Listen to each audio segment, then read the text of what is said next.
Hi, everyone. Just before we get this next history hack outing going, we would just like to extend the most incredible thanks to everybody for the support you've given us so far.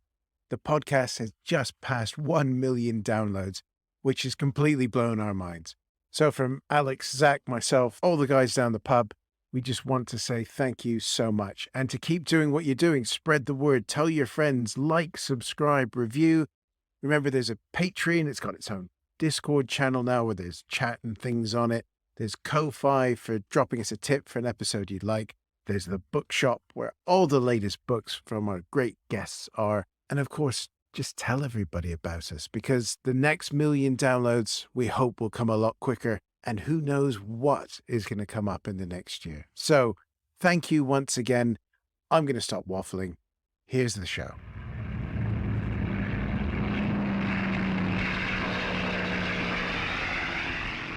Hello and welcome to History Hacks, dedicated Second World War air power podcast, Hedge-Hopping with me, Matt Bone. And you'll be pleased to know we're actually doing World War II as we've deviated from the path recently. Because on the other side of the world, a very British fighter is being rebuilt. Yes, ladies and gentlemen, we are finally talking Hawker Typhoons on this show, because we're going to be talking about one in particular, JP843. She served with 197, 198, and famously was 609 Squadron before she was lost in 1944. Today, she is the centerpiece of an ambitious restoration project to return her to the skies in British Columbia, Canada, of all places in the world. So to discuss this project, the aircraft, a goat, and the man who flew her, I'm delighted to welcome Typhoon Legacy Project Lead, YouTube star himself, Ian Slater to Hedge-Hopping. How are you doing, sir? Fantastic. Thank you very much for that introduction. I don't like to be referred to as a YouTube star. I prefer sensation. So how are you doing? How's BC? Well, it's wonderful. It's starting to warm up and we've got a little bit of sunshine. We just melted off our last little bit of snow and I think that's behind us now. So hopefully we can get to a little bit more outdoorsy stuff and door open work in the shop. Fantastic. Yeah, it is that time of year, which is either going to warm up or you're going to get another couple of feet of sno before it's finally gone. Don't say that. we got hit pretty hard this year and I'm done with it. Did you guys get the heat last summer as well in your, or were you safe from that? We did, yeah. We got a pretty good spell and I think air conditioning will be in order this year, even if it's just for a couple months. Typically British way of starting anything, talking about the weather. But let's get into this. So, Ian, I suppose the main question, how did you get into Typhoons? What sort of your background that led you to where we are now? Quite some time ago, basically as a child, I was very much into Second World War aviation. I'm not sure where that started really, but I was fortunate that my grandmother was a librarian and she'd always make sure that I'd have fresh books on the topic of the Second World War. And I think primarily early on, I'm talking like 11 years old, 12 years old, it was the Beaufighter and the B-17. I remember drawing quite a bit anyway. And it must have been my birthday or Christmas. My grandmother got me this book and it had a 2-page fold out of a Hawker Typhoon. And I'd never seen one before. And I was just absolutely hooked with it. It was all marked. I think it was a rocket firing Typhoon and it had its D-Day invasion stripes on it. And it caught my eye and I just stuck with it. So essentially with that, I focused my goals and understandings on how one could possibly restore, rebuild, or see a Typhoon return to the skies. And I guess that's fairly general, but over the years, I realized that essentially there's one Typhoon. It's not like there's a pile of wrecks of Typhoons or a huge stockpile of parts out there or surviving bits. I started looking for drawings and any other little bits of information that I could find regarding the technical side of the aircraft, and really became dismayed in that as well, because that didn't survive any better than the airframe or the engine did. Ultimately, as I was getting older, I kind of set my career path on what I felt was needed to actually do the work myself to do a rebuild or a restoration if I could find anything. And that's how I ended up getting into aircraft structures and metalwork. So you're a man who actually bends metal himself. I'm a metal bender, yeah. Guys call them metal bashers. It's very offensive. Well, let's take the story back to the beginning, because we're going to tell the story of JP843. Certainly. What's the history of her? Because she's got, sadly, quite a typical career for a Typhoon, as in it didn't last particularly long. So what is the tale of the aircraft? And we've got to mention Billy, because you've got that great photo of him next to the aircraft. Yeah, what are the chances of that? The one photo we have of JP843 in service, there's William DeGoat and Blitz the dog, mascots of 609 Squadron. It's unbelievable. Essentially, JP843, I don't recall the batch number that it was built in, but she was built and delivered as a car door type Typhoon in September of 1943 and delivered to 197 Squadron. From my memory, flew as OBT primarily with 197. And from September through to approximately February was on strength with them before it went for modifications. During that time, there's a number of interactions, I believe, with 109s and 190s, some small damage to ailerons and things like that. And basically, from what I understand, she was sidelined as the newer Typhoons were coming in early on in 44. So that's why I think one of her last missions with the 197 was somewhere in January, and she basically stayed on strength, just pushed out of the way as the newer Typhoons are coming in. And then JP843 went for modifications as well. And that was 197 was flying with typically 500-pound bombs. And the modifications that JP843 underwent were the sliding hood conversion as well as rocket projectile modifications. And in June 8th, of 1944 was delivered again to 609 Squadron as the new variant. Could we talk about those modifications? Because it's something I've talked about in the past, that it was one of the sort of great things about the Hawker design was that it could take all of these different modifications going in. And I know in your latest video, you talked about the differences that the cockpit section would have and the complications that adds to you guys to put it all back together. But how much sort of work would that be to because you'd think it's weld up the doors and put a new lid on it and it's away, but I'm guessing it was a little bit more to it than that. Yeah, I would suggest there's and actually I'd have to do a little bit more research to speak fully on that. The angle of the windscreen was different between earlier Typhoons and later ones, so I haven't, because we're not working in that area, I haven't fully researched that part of it, but I would imagine there'd be a substantial amount of work with that. I think it does look like it would be a fairly straightforward mod, and it probably happened quite quickly at the contractor, but there would be a substantial amount of work involved in it. When you look at the modification for the sliding hood itself, it's modification 307. That was a contractor mod, and all the notes that you can find in the Typhoon engineering orders basically just refer it back to the contractor. So trying to find a stipulation of exactly what was entailed with that is a little bit difficult, but it would include the doors themselves. There would be rework of the windscreen. And then the most significant part would actually be installing the sliding hood. And they had a series of special fixtures to align the canopy rails that went into the monocoque section for that process. So I wouldn't want to guess at how many hours went into it, but there would have been a lot of people involved in these things and a lot of work cutting them up and removing and installing new parts. And doing them as quickly as they possibly can as well. Absolutely. I think a lot of the modifications that happened with the Typhoon seemingly happened overnight, but from my point of view, trying to understand how they got that kind of manpower into one little area like that is pretty impressive. Tim Elkington always used to say that he flew his Typhoon into Oxford, I think he said, and they put the fish plates on overnight. Oh, yeah. So he had a wonderful night out in Oxford, and they put some fish plates on his plane, which he did anything for him, but he got a night out in Oxford, so he was quite happy. That's actually pretty interesting, because one of the reasons that they left those fish plates on there was for pilot comfort. So if the pilots didn't seem to care if they're on there, it makes it a bit of an interesting idea. Yeah, sort of a visual marker that we have actually done something, whereas underneath is that's a different story. Right? It is, yeah. So she comes back in early June. Does she go straight back to 197, or does she end up with a different squadron? No, early June was straight to 609 Squadron, but for operations, 609 didn't actually fly JP843 in early June. 609 and 198 were sister squadrons, and 198 actually took her into operations first.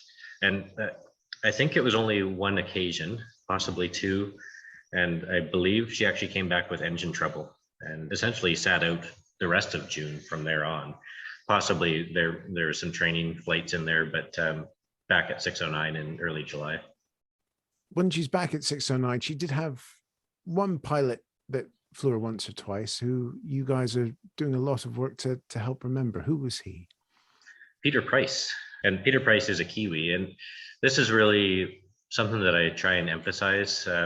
I know the Typhoon is a very British aircraft, and it's associated with the RAF, but there's so many pilots from New Zealand and Canada and from around the world that flew in either dedicated squadrons like 451 with the Kiwis, or 438, 439, or 440 with the Canadians, or amalgamated into squadrons like 609, where, man, there's a lot of guys from around the world that flew in there.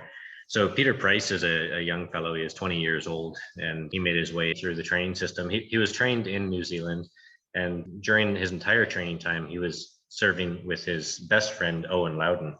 And both of them traveled through their training through to the US and then over to the UK, and served with 55 OTU. On the 27th of December, 1943, Owen was in a mock dogfight in a Hawker Hurricane and lost his life after a mid-air collision with another aircraft. And this would have been a time that Peter Price was with him as well, maybe not in that operation, but he lost his best friend at that point in time. And he continued on in his training and ended up with 609 Squadron in 1944. Yeah, it was a short career because the aircraft and Peter's only last until about July, don't they? It's not a long time to have, which is about right when you look at the volume of casualties there are in those first couple of months over Normandy. That's right. And actually on the mission on the 27th of July, 1944, that Peter Price was lost, Pilot Officer Buchanan, a Canadian pilot with 609, was lost on the same mission. So there's pretty frequently there is multiple aircraft lost on each occasion. You can look at the 197 Squadron history, and they're out and they're just flying across the channel, dropping their bombs and coming back. But once Normandy started, there is a huge attrition of pilots and aircraft. It's fun, to gen up on this. I went back to Ziegler and the things, and you sort of get a few mentions of Price, and there's a fun story about him buying a German helmet and picking up souvenirs on one of the day stops that 609 made. And I suppose for both of us, you kind of forget how young these guys are. And it's amazing. Yeah, it is. And one neat little story that I got there was Peter Price, when the squadron moved into France, he was one of the first guys that was there, and they changed his last name, or gave him the nickname of Pricks, because of the French translation of Price, of course. So his nickname was Pricks. So the op that he was killed on, it's kind of sad because he didn't die in the aircraft, did he? He did just about get out. Well, and that's there's still a bit of confusion on that, or we can't really prove what happened. He did get out of the aircraft, and he was found on the ground away from his aircraft. So he parachuted out. A young French boy found him, and he actually referred to Peter Price as his pilot. So the town had been evacuated, and Peter landed in a field. His aircraft landed in a different field, and this young boy found him. So we know the aircraft was shot down. It was hit by flak, and he was out of control and going towards Earth. And he managed to get himself out. So he was alive at that point in time. Whether he had injuries or not, I'm not too sure. But there's also orders for the German army to kill Typhoon pilots specifically. So there's potential of he was injured and he died basically after he parachuted out. He could have hit the tailplane and died in that manner, or he could have been executed on the ground. And there's really no way to tell in this point in time. But there's a lovely little memorial there for him now, isn't there? There is, yes, in that town. And the young boy that found him actually, and his family, brought Peter's body back to their farm and buried him on site. And it was in 1946 where the RAF went back in and exhumed him and brought him into Rainville Cemetery for proper burial. There's quite a nice memorial to him in the town. So that's the sort of rather brief and normal career of JP843, and that's kind of where our story takes a bit of a breather, because I think you said she was the battlefield recovery people did their thing. She was left for scrap, and until a bunch of crazy Canadians had this idea of getting themselves a Typhoon to fly about in. Yeah, essentially, the project itself, and we'll call it the JP843 project. It's got two beginnings, and one starts with me when I was younger and dedicating my career to getting to the point where I could do something about it. But Roger Marley is the fellow that I actually bought the JP843 project from. And he'd been working on collecting Typhoon parts and putting together a static display of JP843 for many, many years, well, decades, as a matter of fact, and had done a fantastic job. And essentially his display was an amalgamation of original parts, and he'd built up a monocoque section and a tail section so that Typhoon pilots could come and see that much of a Typhoon. And it was on a trailer yarded around to different air shows, and it had 609 written on the side of it, and a very impressive collection of wartime 609 pilots that had had the opportunity to see this Typhoon section, sit in the cockpit or view it, and signed it wonderfully. It's amazing. We still have that section. So he did a huge service. I see two surviving pilots at the time from the 90s and early 2000s. And the work that he did transferred on to us, where we could use all of those components as reverse engineering templates and data to help with I guess, my side of the story that caught up to JP843 for airworthy rebuild. So how big is the team? Because I'm taking it, it's not just you. No, no, we're all volunteers. So the team kind of, I would say it fluctuates in a manner of speaking. So right now, I think we've got 12 or 13 people, and it really depends on life priorities coming and going.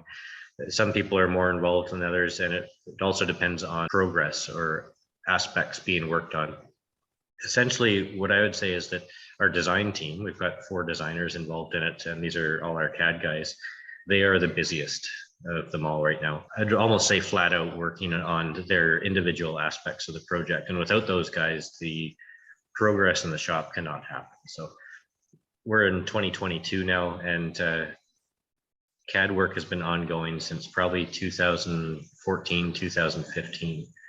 And we're nowhere near done, but we've accomplished a massive amount of documentation and correction of original geometry and just verifications of components. And we're to the point now, because of those guys, that we're approaching an area or a time period where we're going to be able to make massive strides in progress, because this geometry, the material specs have been worked out, and all of the data has been proven. So it'll allow us to progress, well, myself and potentially Rob anyway, to progress in pretty large steps in the shop here. I was going to ask on that material spec, how much of an issue is it going from, say, old school 1940 imperial measurements to modern Canada being a very metric-y sort of place, to make sure that you're lining those things up? Is the same sort of stuff available, or are you having to start searching around, find some special order stuff?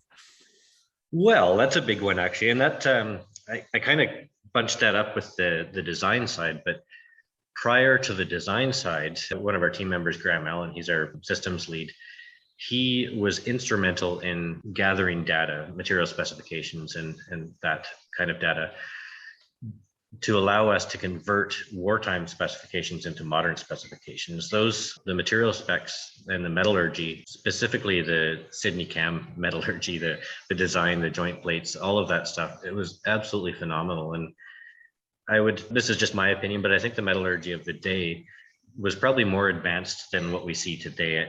Essentially, they seem to have an alloy created for absolutely every part, and it was the most ideal alloy for that part. And what the modern specifications have done is they've taken one alloy and replaced 10 or 15 other alloys of wartime, and they cover it off strength-wise, elasticity-wise, and give you the mechanical properties that you need for the component. So there's quite a bit of detail required to convert those beautifully designed alloys of the war into a modern specification that can take the correct loads and be safe.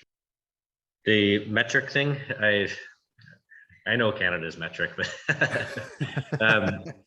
so aviation in North America is still all Imperial. So prior to my training as an aircraft structures technician, I was a millwright, and that was all Imperial as well. So I really have very little to do with metric.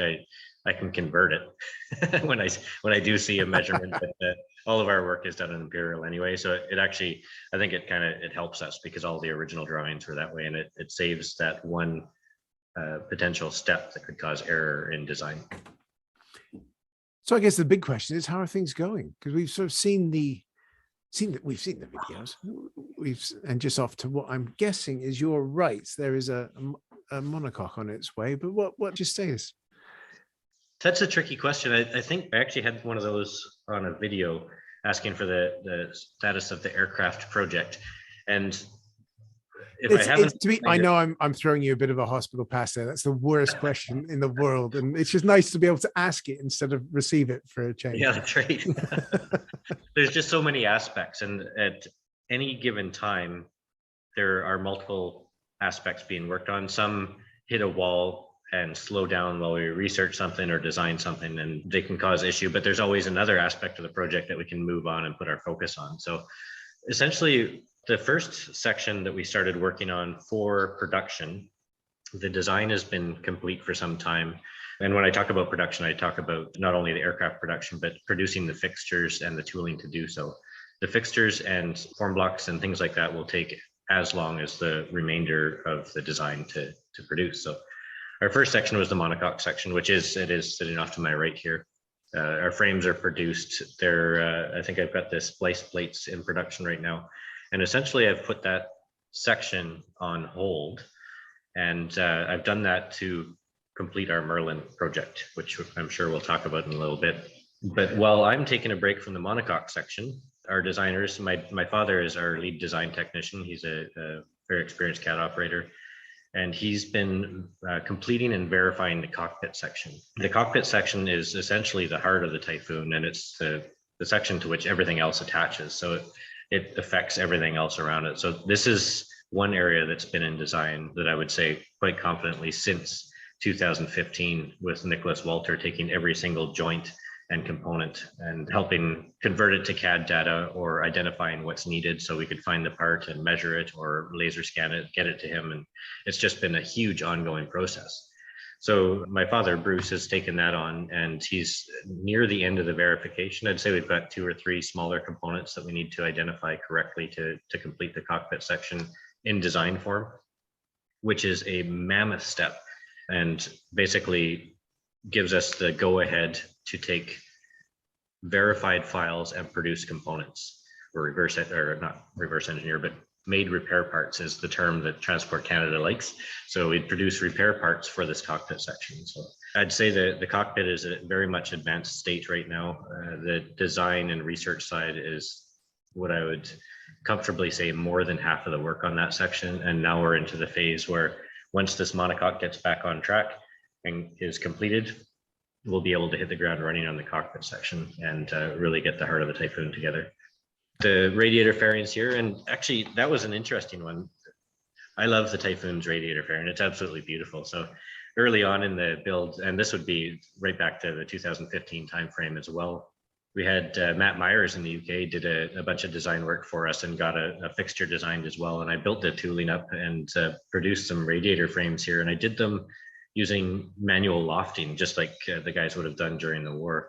I did it on Mylar, but one-to-one tracing using the geometry provided in the drawings. And that's sitting here too. It's a wonderful piece of gear, but it as well is kind of pushed onto the side because it's not needed right now. The monocoque was a priority over that, and the cockpit's a priority. We're bouncing around, but we're making progress. It's that sort of double curve, isn't it? It's just that beautiful shape as it comes off the engine and then sort of bulges out around the radiator frame. It's just a lovely, lovely shape. It's amazing. Yeah, to build the frames, it was wonderful. It was a wonderful challenge from my point, just because of the contours that are involved in it. They're not complete yet. It's like I say, it's just on hold. But when we get into the skinning, that's going to be very interesting. So I'm cautiously optimistic about doing that, but it's going to be one heck of a challenge. But that is a Typhoon, really. Oh yeah, that's one of the things about the Hawker designs is there's not as many complex curves on it as say a Spitfire, but then you get to the front of it and there's an incredible set of complex curves right at the pointy end. Pretty well, yeah. They put them all in one little area there, but it definitely gives it its own character, and it'll give a nice challenge for me to play with. Pinnacle of my career, I'd say, is being able to complete that. Oh, looking forward to seeing how you get on with that, whenever that may be. But let's talk about the Merlin, because everybody loves a Merlin. And okay, there's, we were talking about this before. Some people might be saying, well, that's not Typhoon related, but everything feeds back towards the Typhoon. Tell us about that, because that's as much as you can tell us, I suppose, because, there's things about these things that we can never quite talk about. But what's the story about you guys getting a Merlin that you have been getting into quite stunning condition over the past, well, has it been about a year now? 2 years. 2, goodness. Yeah. Yeah, it's interesting to see some of the comments that come out of it, and we've got some amazing supporters, very, very patient supporters. And I think I mentioned earlier that one of the things that's very important to me with this project is that we show our capabilities. Ian Slater is not a known name with some of the major restoration companies in the world. People are starting to get to know me and Typhoon Legacy now, but it's taken time, and really to develop a reputation as a quality worker in anything, you need to produce. So that's basically what we do. Everything that we do in the shop here, and even design-wise, every aspect of the project is done to the highest level of detail and ability that we're able to do. And it's to try and help show people that we're capable. If people want to make a contribution to the project, they're not giving it to somebody that's just going to spend their money and have it disappear on them. We're going to put it towards the construction of the aircraft, and we're more than capable of doing that. The Merlin, I guess, we're not millionaires, so we don't have a lot of money, and these projects are expensive. So the benefit from the get-go with this is that we have technical ability within our group of volunteers and a lot of experience in doing what we do. So when we hit a wall or we need help with something, one of our options is to find somebody else that needs help with whatever they're doing. And the Merlin is a bit of that. And Merlins are essentially their own currency in the warbird world. So it worked out pretty well for us, but we were presented with an opportunity to help the airworthy rebuild of Hawker Typhoon JP843 by acquiring, rebuilding, and running this Rolls-Royce Merlin 3. So I can't go too much into it right now, but essentially throughout the progression of this project, there's probably going to be additional cases where we have to take on outside semi-related jobs to significantly advance the Typhoon project using the skills that we have in lieu of currency. So that's what the Merlin is. We're nearing the end of it now. As a matter of fact, I just got word earlier in the week that our propeller is done for it. So we've got a couple of different system things left to do, but the bulk of the work is behind us, and hopefully we'll be able to show people what they've been waiting for almost 2 years. And it's a Merlin 3. It's an early Merlin. It is a beast, isn't it? Yeah. I was really surprised that we found this one. Actually, we got a decent price on it. We've traced it back. It appears that it was a ferry battle Merlin, and it was produced in Derby, England, and came over to Canada. It was re-stamped with an RCIF serial number, but it's had a bit of history to it, and it's a beautiful engine. It's absolutely amazing to take it apart and see what they did inside. There's even pulling the reduction gear case off the front of it and the prop shaft when we're doing our inspections. There's an area that there's a significant amount of oil and lots of pressure in that area, and there's no gasket between the engine block and that. It's hand scraped and it's done beautifully, and it seals. So it's a good indication of the quality of hand crafted workmanship that goes into these engines. That's brilliant. So I'm going to ask this.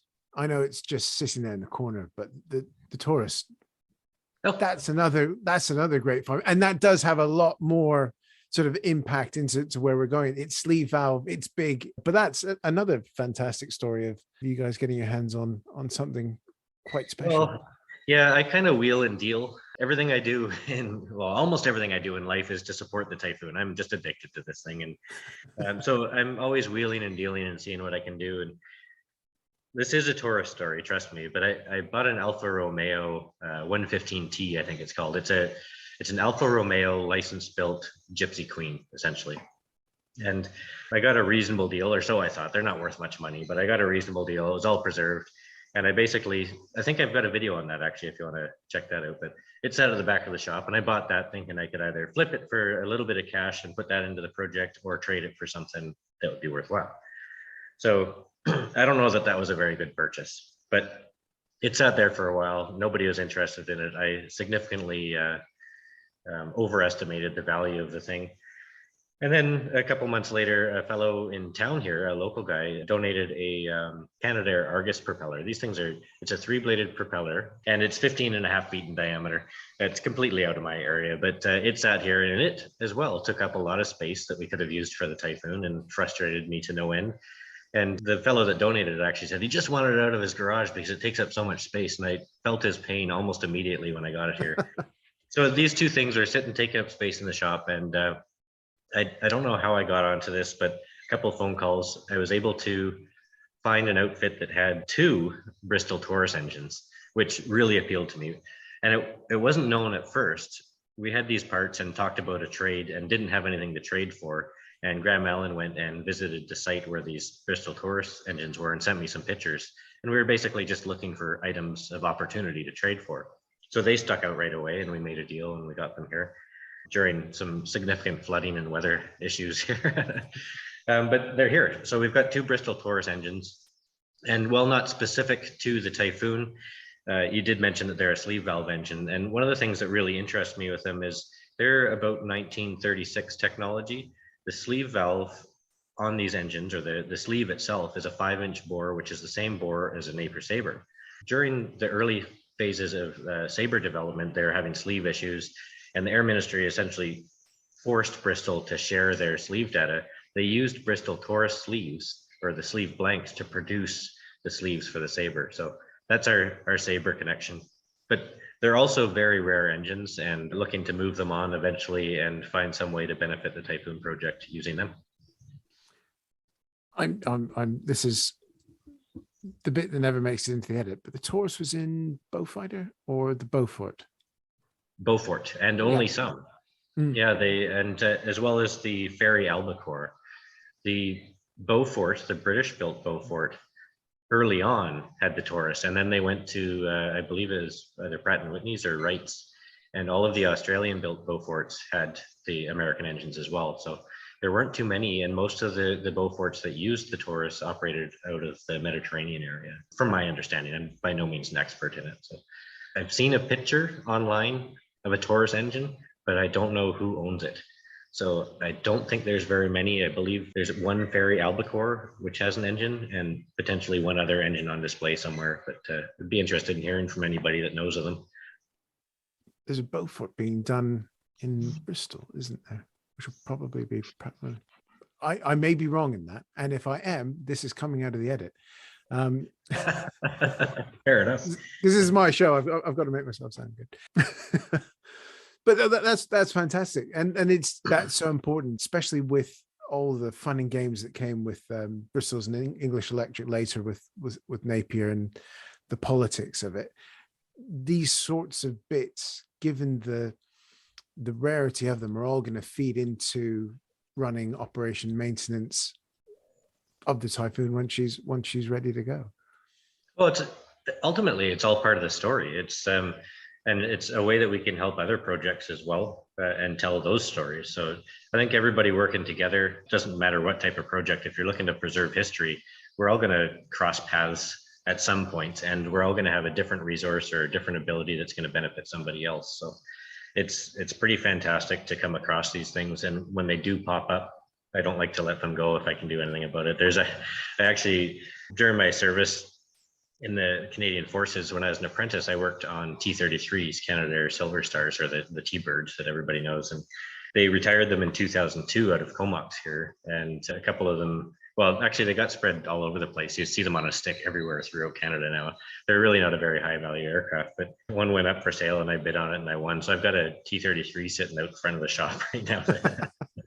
it's just another thing, another piece of history, but it's one that I actually worked on during my service. So yeah, just pick stuff up, trade it off, and move forwards. But every little bit's going to be the part of the story of JP843, right back from wartime through Roger Marley, through all the shenanigans that I get into and all our team members get into. And eventually, hopefully it'll be told. Fantastic. So if people want to sort of follow you, keep up to date, what's the best way they can do that? Honestly, I struggle with this stuff. Essentially, I'm the guy that's doing all of the social media. I'm actually going to be advertising, looking for somebody to help me. But the most up-to-date stuff is typically the videos that we do on YouTube. So we do have a website, typhoonlegacy.com. That is probably the least up-to-date platform to find any information on us. It's got some general information and really good information on Peter Price. The next one would be Facebook, which we do have some posts on there regularly that follow and typically update our YouTube activity. And the YouTube channel would be the primary free avenue to see what's going on.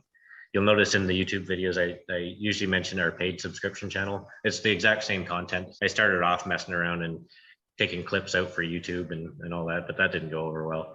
So YouTube has full videos, but we've got a paid channel that has them as well, and they're launched early on that channel. And as well as that, there's shop updates in a forum where we can all interact and discuss the Typhoon. And if I'm announcing something or doing something interesting in the shop, I share pictures that don't get shared anywhere else and discuss it with the guys. So that's a good avenue, but it does cost a couple bucks a month. So if you want to keep up to date and get it for free, absolutely. Watch a couple ads on the YouTube channel and we'll call it square. We'll put all the links to all of that into the description for this episode as well, so people can have a click on that and find you as easily as we can make that. Awesome. Appreciate it. Thank you. So Ian, thank you so much. This has been great, and it's wonderful to see 843 coming along and your side projects, which are always great fun. And it's the fun thing about your YouTube channel is you're never quite sure what's going to pop up in it, and it's brilliant. I think the word for that is chaos. Chaos is always interesting. That's why we love it. But Ian, thank you. This has been a true delight. Thank you very much for joining us. Fantastic. Thank you so much, Matt.